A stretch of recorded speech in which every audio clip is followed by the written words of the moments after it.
Guys, have you ever thought about what Real Madrid would look like without Toni Kroos? Well, the man retired as a Champions League winner, but his absence is still echoing loud in Madrid. Kroos recently said that Real still hasn't found anyone with his profile, and he kept it real. There aren't many players like that, and the ones there aren't easy to get. Basically, he knows he's rare. And it's true, right? Real Madrid, even with ballers like Bellingham, Camavinga, Valverde, and Tchouaméni, still struggles to control games. As soon as Kroos left, they got smashed 5-1 by Arsenal in the Champions League, ended up second in La Liga, and Ancelotti lost his job. Then Xabi Alonso, a club legend, came in to fix the mess. But Kroos warned it's too early to judge Xabi's work. He said it takes time to implement ideas and correct what needs fixing, and we know Xabi understands midfield like no one else. The guy played 158 games for Real, was Kroos's predecessor, and knows the value of having a brain on the pitch, but still, finding another Kroos isn't easy.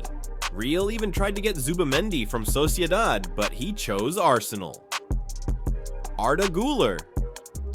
Still too young for that big responsibility, and Kroos is just watching from afar as Real struggles without a controller in midfield. Meanwhile, up front, Gonzalo Garcia is shining in the Club World Cup. This 21-year-old homegrown kid already scored 4 goals in 5 games, helped Real knock out Dortmund, and now faces PSG in the semis. And here's the wild part. Fans are comparing him to Raul, a Real Madrid legend. Imagine that pressure. But Gonzalo said he feels proud, living the dream, and just training and playing with Mbappe is worth everything. He said, "If I can do half of what Raul did, it would be more than a dream, pure humility." And he's not even feeling the pressure, just staying focused, waiting for his chance and scoring goals. With the Club World Cup happening, Gonzalo can actually grab the golden boot if he scores one more against PSG. Di Maria Girassi and Marcos Leonardo are out, so it's in his hands. Maybe Real Madrid will find their new homegrown striker in this tournament? Now the big question, can Xabi Alonso find a new Kroos to fix Real's midfield while having Gonzalo Garcia as the new Raul up front, shaping Real Madrid's future? Drop a comment. Who do you think could be the next Toni Kroos at Real Madrid? Or is Kroos truly irreplaceable? I want to hear your take. And speaking of Arsenal, well, the Gunners are heating up the transfer market, huh? After a pretty cold start to the window, Arteta's squad is stepping on the gas now. Arsenal just agreed personal terms with Madrid Madueke, Chelsea's winger, and everything's ready for a formal bid. Fabrizio Romano dropped the news, so you know it's legit. For those who don't know, Madueke is a 23-year-old English winger, fast, dribbly, can play on both flanks. Arteta wants him to boost Arsenal's attack before the new season kicks off. Arsenal struggled with quality options up front last season, especially when Saka or Martinelli couldn't play. Now, with Madueke in, plus Zubimendi already signed and Gyökeres talks ongoing, Arsenal is fixing their goal-scoring issues. If Madueke and Gyökeres arrive, Arsenal's attack will look way more complete. And look, Arsenal is becoming a pro at grabbing players from Chelsea, huh? Since 2023, they've taken Jorginho, Havertz, Sterling, Kepa, and now Madueke could be next. But let's be real, not all of them popped off. Jorginho was useful, Havertz is still trying to find his best form, Kepa just arrived. Will Madueke be different and blow up at Arsenal? Arteta wants the squad ready before their preseason tour in Asia on July 19th, but Chelsea's still in the Club World Cup, so Madueke will likely leave after the final on July 13th.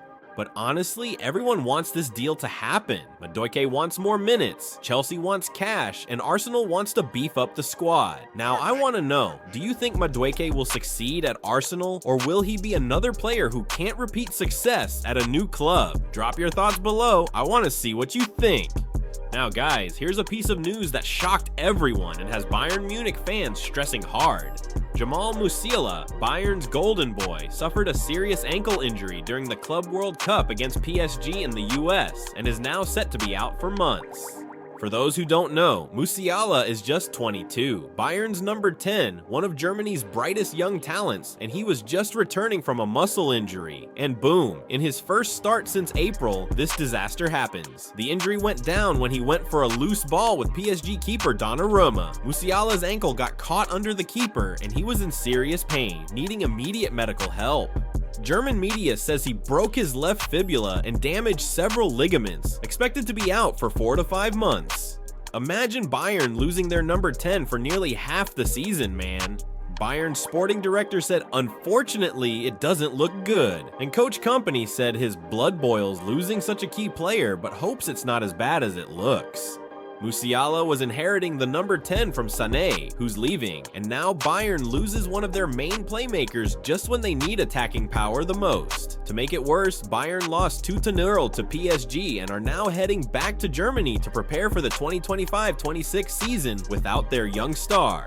The truth is, Bayern will need to either dive into the transfer market or find in-squad solutions to cover Musiala's heavy absence, especially with Bundesliga and Champions League on the way. And I want to know, do you think Bayern will handle the season without Musiala, or will this hurt them big time next season? Drop your thoughts below, I want to hear what you think. Alright guys, that's it for today here on Puro Fut. If you enjoyed it, drop a like to help us out, and don't forget to subscribe so you don't miss the next football updates. Thanks for watching, and I'll catch you in the next video.